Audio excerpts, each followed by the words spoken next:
Hey everyone, Annabelle Garner here. Before we get into this pre-recorded episode with Shane Rosenthal, we need to pause. These past few days have been so heavy, and we honestly wrestled with whether to release anything. The murder of Charlie Kirk has shaken us deeply.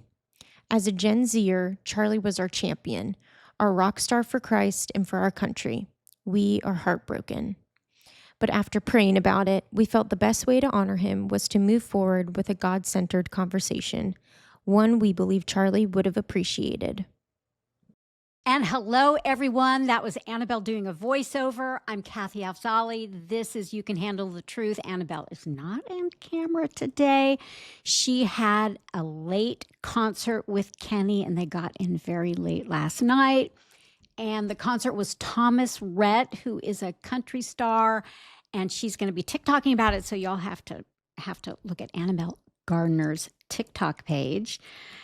And so we have a super special guest today. He's been on with us before.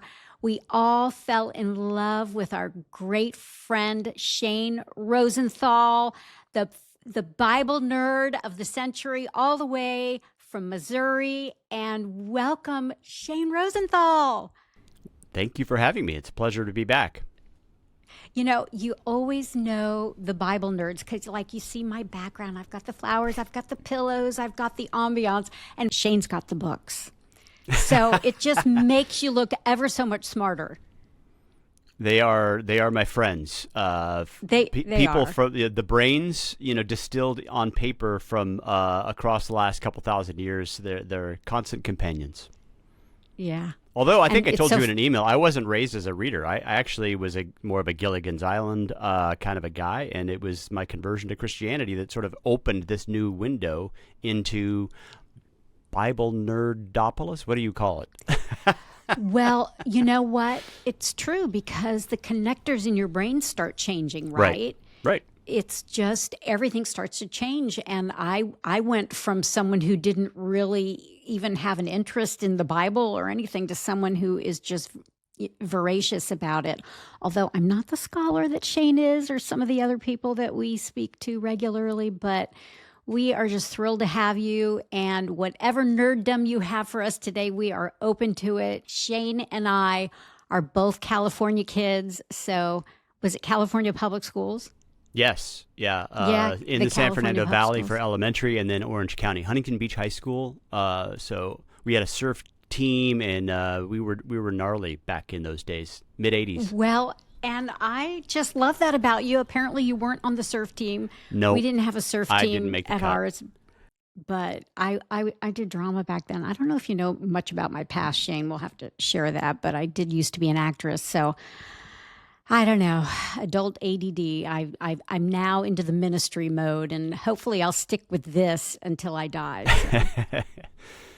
I actually, one of the things that you mentioned there was that it changes your brain. My conversion, which I talked about on the last time I was on your show, was from a kind of an atheist background, secular Jewish, and it was through discovering things I never heard about, prophecies about a Messiah, and realizing that there was something worth investigating that made it true, whether I believed it or not. And that experience is why I kind of advocate a healthy skepticism, because I was in a worldview that I should have been more skeptical about. And I encourage people to question the things that they believe, because everybody can't be right. And I wasn't right. And my investigation, this is the kind of skepticism I encourage, the investigative kind. My investigation it made me end up discovering new things, and I changed my worldview. And if you land on the truth and you investigate it and question it, you will just discover that it's more true than you ever knew. And that's what we'd like to talk about today. Yes, and that's what's so exciting. And I forgot to mention your podcast, which is The Humble Skeptic, which really is such a great title, and it really describes you. It describes someone who, in humility, wants to dig into the nitty-gritty of a scripture and a chiasm or whatever it is in the scripture that makes it so unique and so ready to be investigated. And there's these hints everywhere in Scripture, and it's our special Bible nerd like Shane. It's you guys who just say, wait a minute, why is that in there? Let's look into that. And that's what Christianity offers that no other faith does. I can feel something all I want, but when I go dig into the nitty gritty, there is no other faith that stands the test of scrutiny like Christianity. And that's why you're here, because we're going to talk about my favorite guy. We're going to talk about John, and I love him. It's my favorite book of the Bible.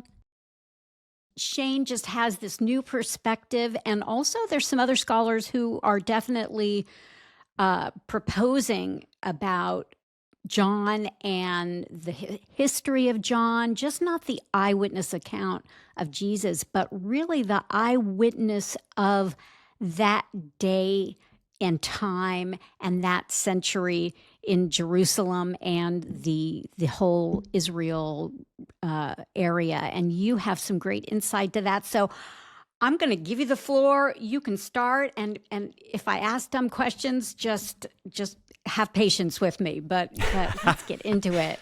Well, let me ask you like this question. I'll start with this. Have you ever seen the TV show Antiques Roadshow? It is.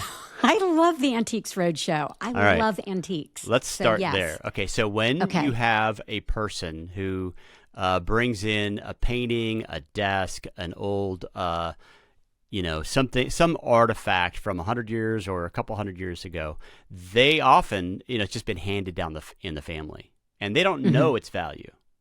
So if it's let's just say it's a painting that some people in the family say it's a lost Monet, right?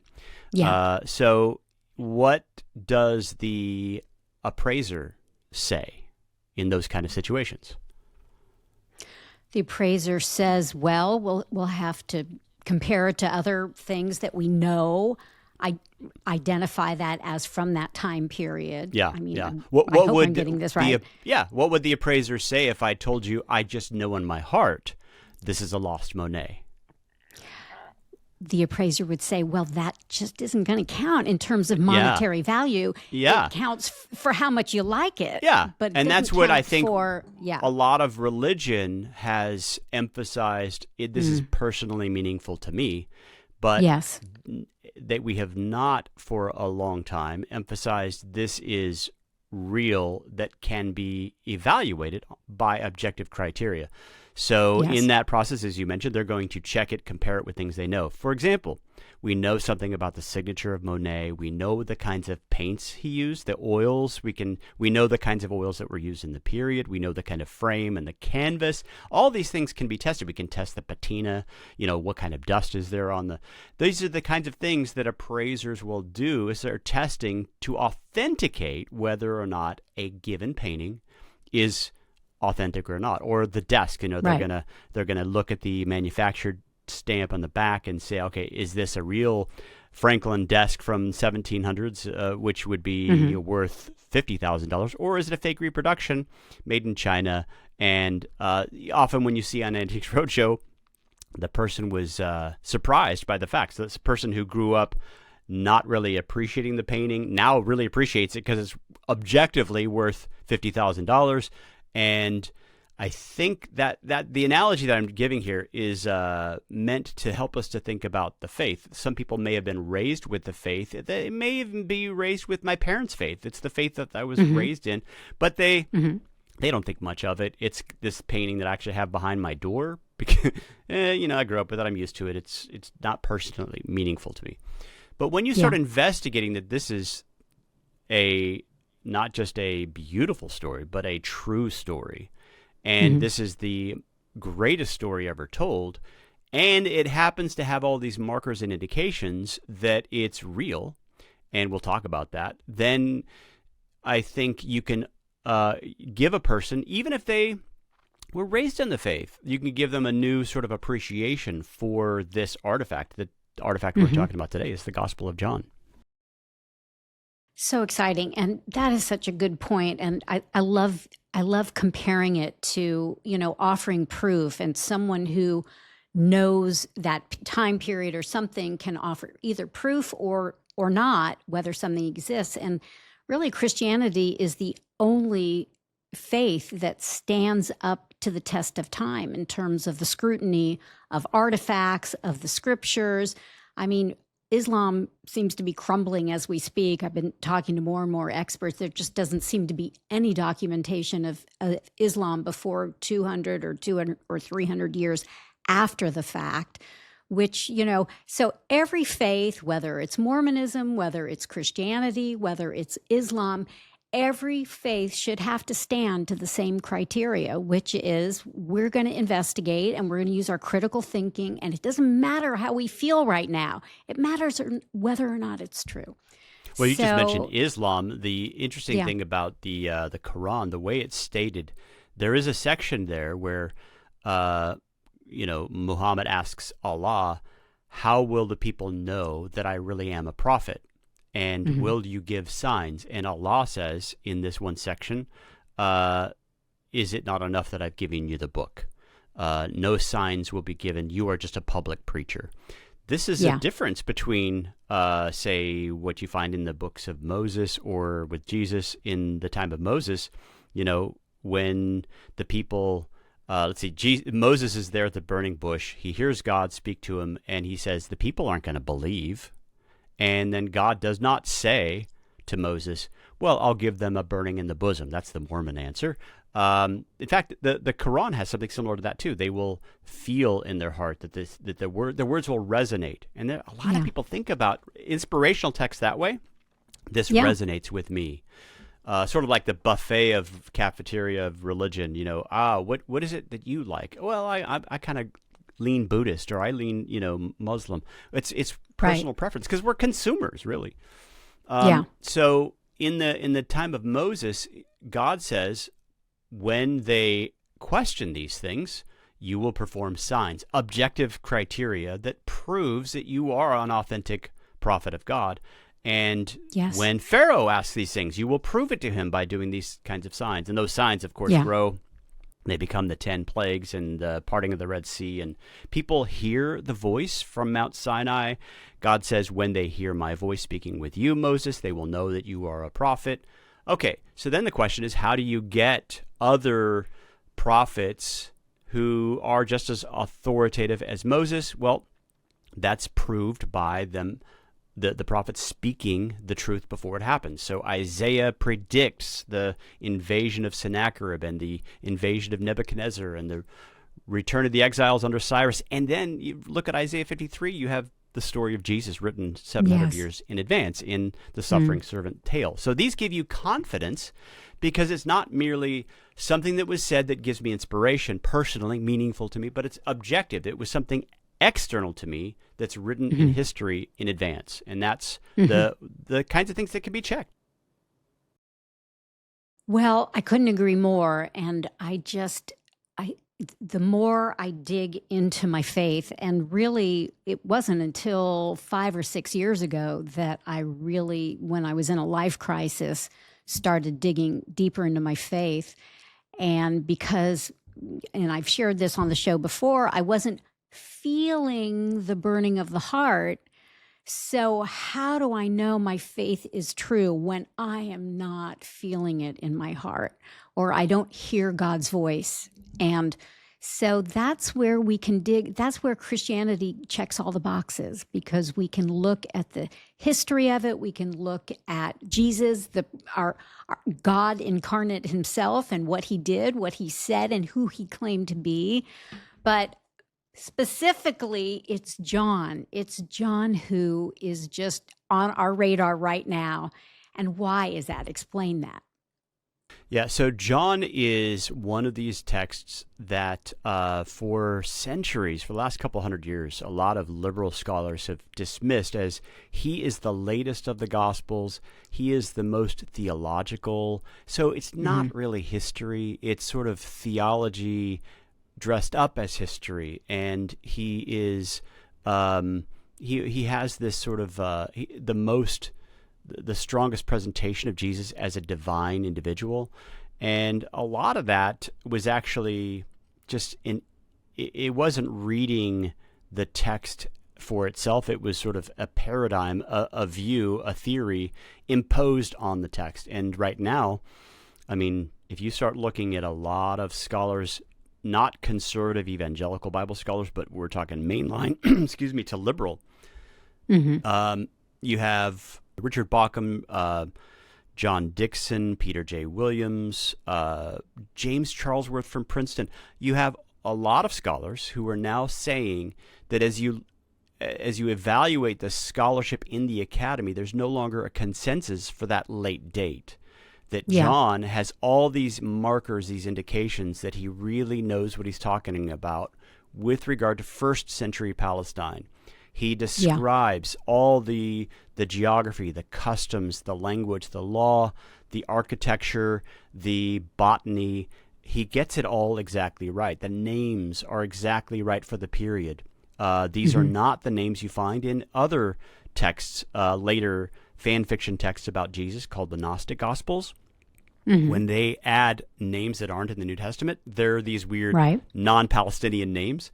And when you sort of evaluate all the names in all the Gospels, they're perfect. They're not only the right names for the period, but they're in the right ratio, which is something you can't make up, actually. You know, if you and I are trying to make a fictional story 100 years ago, we're going to put in older names, Gertrudes and Ednas and all these things, but we're not going to get them in the right ratio. Like, what are the most popular names?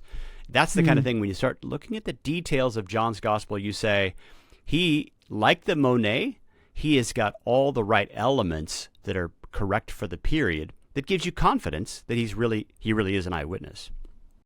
So dig into it. So give us examples and why do we know that? Like help us see what scripture specifically. Okay, so with regard to geography, he says, when they're in the area of Cana after the wedding, they went from that area down to Capernaum. So that is a particular geographical piece of information that, if the story is true, that these really aren't historical narratives. They're just kind of like the telephone game stories that somebody repeated and then they repeated it and it got lost over time. All that sort of correct geographical information would not be correct. Right. Turns out when you look at all the ups and downs in the Bible, the up to this mountain, down to this area, up to Jerusalem from Jericho, it's all correct. So that can help you to see that this person, they didn't have Wikipedia, they didn't have encyclopedias back then. They couldn't. If somebody's making up the story about that area, they wouldn't know this, that when you're in Cana, you're going to go down because Capernaum is right by the lake and you go down toward the water. So that is one indication of the geographical specificity. Other things like that Bethany was 2 miles away from Jerusalem. There are architectural references to the Solomon's portico. Those have been confirmed. One of my favorite pieces of information was the pool of there's the pool of Siloam, which was found recently, but then also the pool of Bethesda, which is mentioned by John in chapter 5, verse 2. And this is the text that is causing what some are calling a paradigm shift in John studies. John says there is in Jerusalem, by the sheep gate of the temple, a pool with 5 porticos called Bethesda. And there are a couple of interesting verbs in there. So the way he says it is present tense. He doesn't say there used to be. He says there is. And so if I was to tell you there is in New York City a place called the World Trade Center with twin towers, you might correct me and say, didn't you mean to say there was? It's a weird way to say it. Right. And if I found some reference to that in that kind of language, like stuffed in a letter in a book that I got from the public library, if it's an undated letter, I'm just going to assume by that present tense language that this was written before 2001, right? It makes sense to interpret it that way. Right. John's language, it turns out, one Greek scholar named Daniel Wallace, who I've interviewed on my show, says, when he looks for that present tense language, he can't find any example where it's used figuratively, kind of like the way we would say, instead of Paul wrote, we would say Paul writes, We use the present tense sometimes figuratively. That is never used for the verb to be in Greek or in English. We don't use it that kind of thing figuratively, which is why the letter would make us think the World Trade Center was being referred to before it fell. So a lot of scholars are saying this is evidence that John wrote before the destruction of Jerusalem in 70 AD, putting him in the eyewitness period. You know, it's so funny you say that, because John is by far my favorite gospel. I mean, I just refer to it a lot. And when I would read John, it always seemed the present tense. And in my non-scholarly brain, I thought, well, maybe that's how John, first of all, maybe that's how it's being translated. That was my first thought. How do we know he's just not reflecting on the past, but in fact talking about it as though it's recent or even present tense? Yeah, well, he says there is in Jerusalem by the sheep gate of the temple. So that by the sheep gate of the temple implies that the sheep gate of the temple, the gate of the temple is still there. Jesus himself said, not a stone of the temple will remain. There are these outside foundational walls. You can even visit today, the Western Wall, but that's the outside, not the part of the sanctuary. Every stone of the sanctuary and the gates of the temple will be demolished. Josephus, when he describes it, says, you know, Jerusalem, the entire town looked like a plowed field. It was like there hardly evidence that it had ever been inhabited, apart from these few things that had remained, like the Western Wall. And so I think that kind of a thing, plus there's a reference in the end of John's gospel where John refers to Peter's death. Jesus tells Peter, they're going to stretch out your arms and take you where you don't want to go. And I love that response from Peter. He hadn't absorbed yet this whole idea that you should rejoice in your sufferings, a strange teaching from Jesus. Peter hadn't quite absorbed that yet. And he says, well, what about him? He points to John. Like, how about him? That's what I love about them. They're so human, right? But the narrator steps in there. John, the narrator, says, Jesus said this to speak about the kind of death that he, Peter, was going to die. Now, in Greek, it's much more clear. It doesn't say he was going to. It says he will. It's straight future tense. The narrator's perspective in time indicates that when he wrote that part of the gospel, Peter had not died yet, because Peter's death was still future from the narrator's perspective. Right. And Peter dies about 64. And it's not really in Scripture, so I'm assuming there's other documentation that Peter died around that time. Yeah, that's pretty well established. 64 to 67 is the consensus of all New Testament scholars. He dies when he's under Nero, actually. So he dies prior to the temple being destroyed. Right. And so what is your guesstimate, or maybe it's too soon for you to tell me, but what is the kind of growing consensus of what year is John? I mean, do we have a range now that we think that John was written? So the overwhelming consensus used to be it was in the 90s.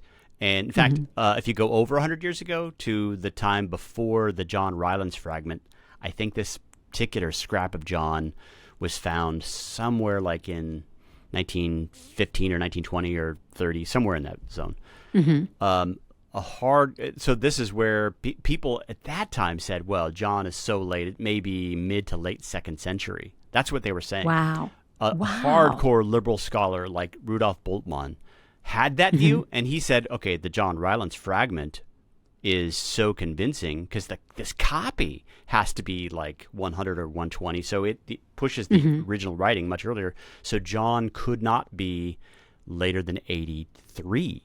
So this is what he said. Now, there are evangelical scholars today that have it being in the 90s, and Rudolf Bultmann, the liberal guy, says it can't be later than 83. Well, today, just recently, a guy at Cambridge named the name of George Van Coten is arguing that based on a lot of criteria, especially the John 5:2 information, it's he thinks it's like 64.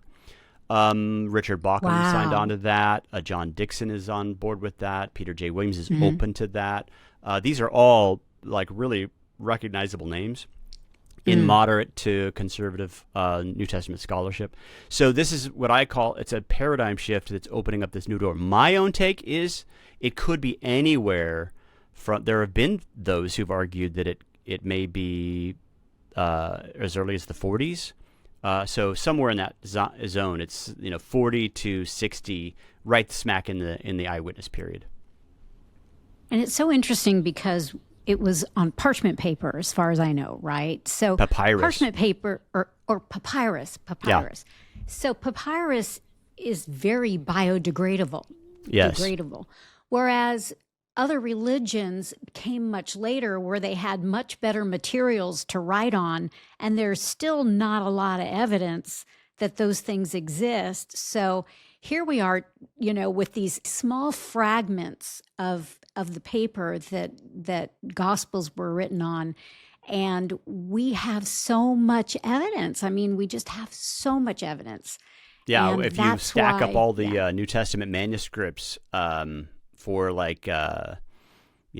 all the, I think, Greek and other languages, it may be 20,000 different copies, and it would be a couple miles high. Compare that to the average stack of manuscripts for any other ancient author, Aristotle, or it's going to be like coming up to your waist. It's not going to be a couple miles high. Part of the reason is this was the greatest story ever told, and everybody wanted copies. So we just have a lot of copies. Yeah. And it is the greatest story ever told. And it's just exciting. I mean, when you start digging, it just gets more and more. It's a treasure hunt, isn't it? It's Right. just, you know there's a treasure, and, you find that treasure, and then it's got another map to another treasure, right? Right. So you just can't get enough. So in talking about this, I know you had said something about the prophecy of Caiaphas. What exactly, talk to me about that.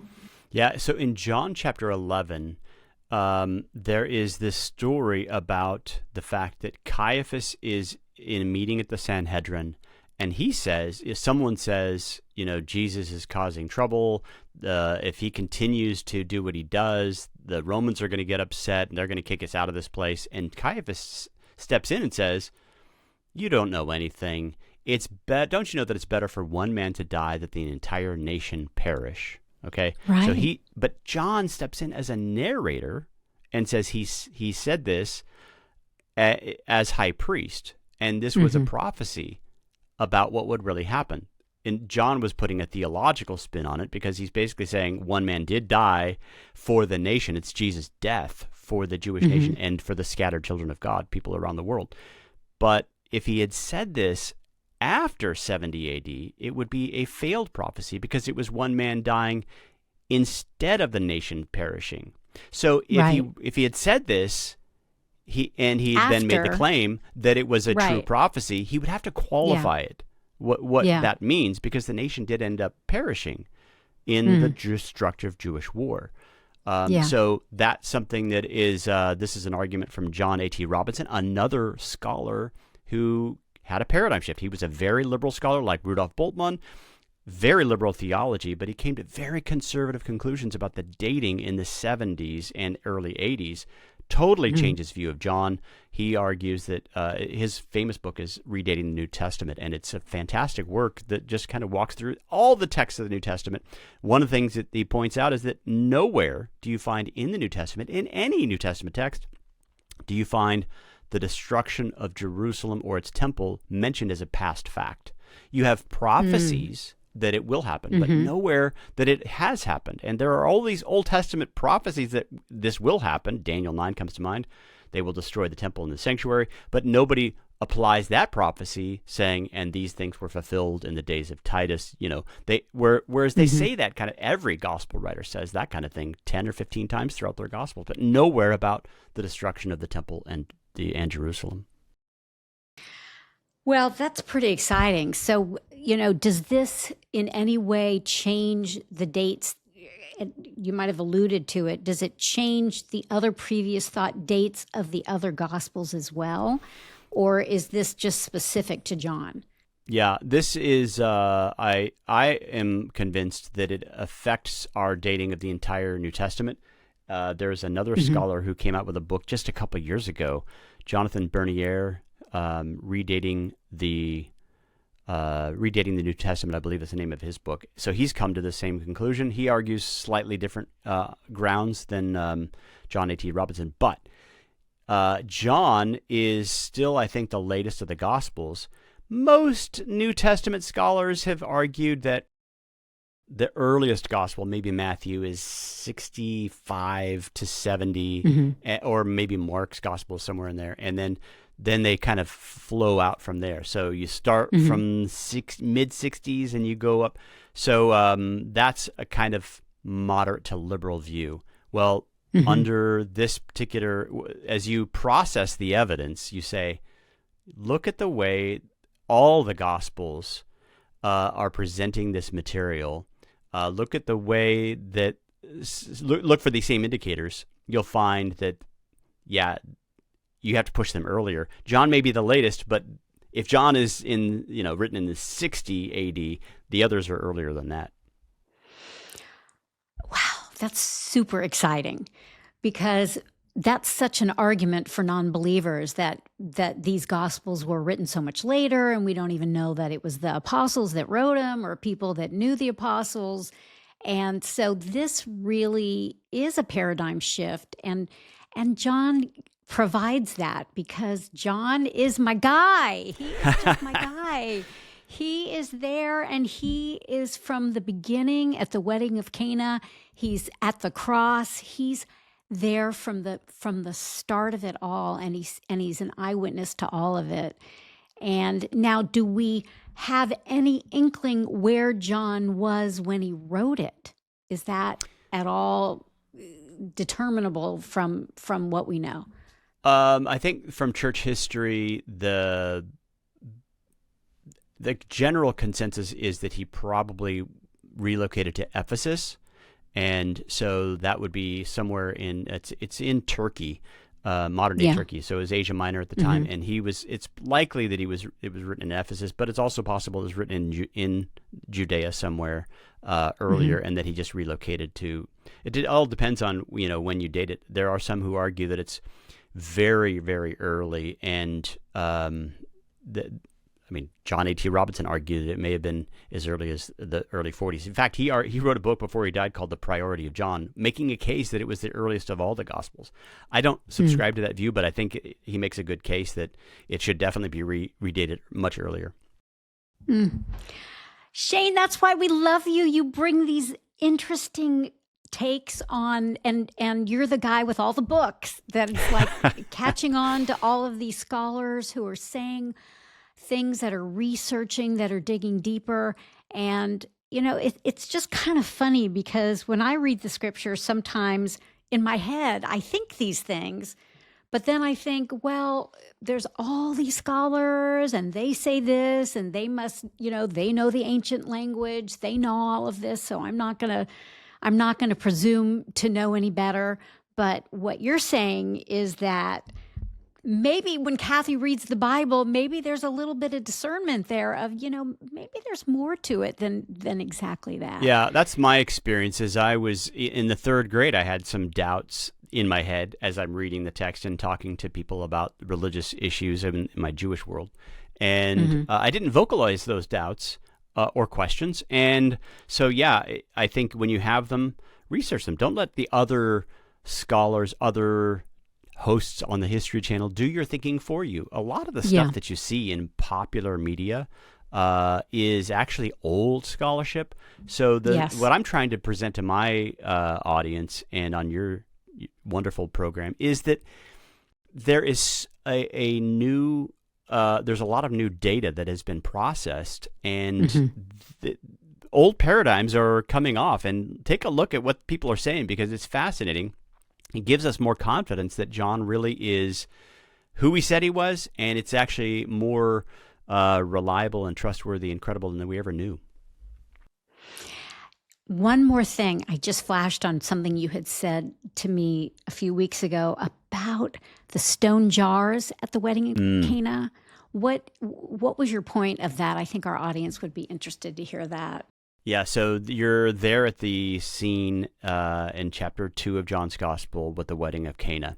And if Mhm. you are not sort of reading these nerdy archaeological books, you just kind of pass over this reference in passing that John says in that scene at the wedding of Cana when Jesus takes these 6 stone jars for the Jewish rites of purification and has them filled up with water. Um, that is then the water there is what turns into wine. So it's a miracle story that if you were like me when I first read those kind of miracle stories the first time as a non-Christian, I thought, what is this text? This is crazy. These are weird.